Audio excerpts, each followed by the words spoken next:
Ya, Assalamualaikum warahmatullahi wabarakatuh. My name is Rizky Dusantoso, and in this occasion I would like to retell to you about the journal entitled EFL Teachers Reflection in Teaching English to EFL Students of Rural Areas. The writers are Jeffrey and Sulis. This journal talks about the teaching reflection and then teaching English in rural areas, the case of issues in teaching and learning in students in rural areas, and then some recommendation.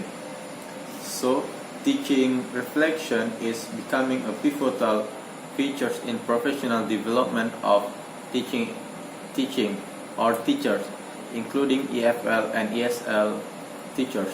In EFL and ESL context, teaching reflection gives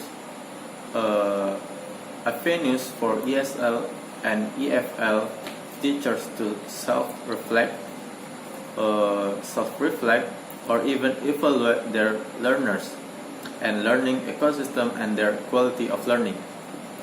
And the quality of teaching and learning.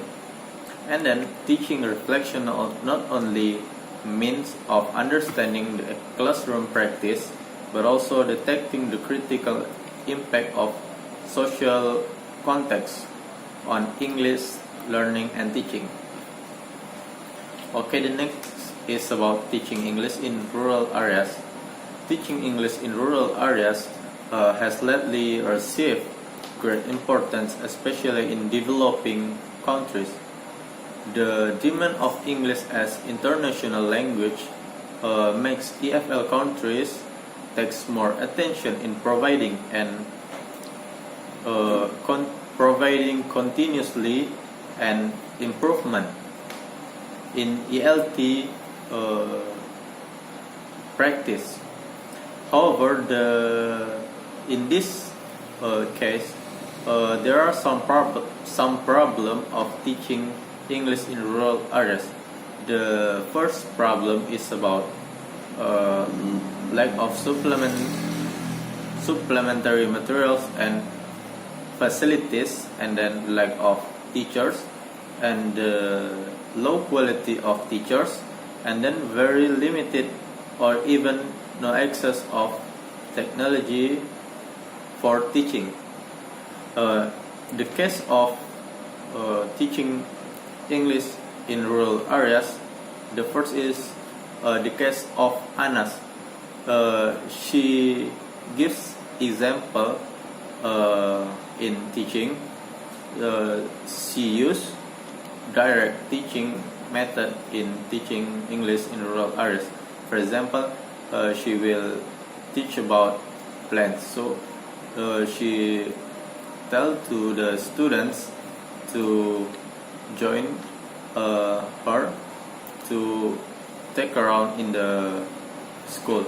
So if they see a plant, so the teacher tell to the students about the name of the plants in English. And the last is about the recommendation. As we know that in teaching English in rural areas, the students has low motivation in learning, and then low knowledge about English, and then low comprehension in English. So the teacher should apply the fun activities in learning to increase the students' motivation in learning and teaching process. And then for the low comprehension and low knowledge about English, the teacher should use the appropriate language, or the language that will understand by the students. And the second is about teachers' personalities. If the teacher will teach in rural areas, they should have some kinds of personality The first is discipline, and then creative, innovative, and then patient and adaptability.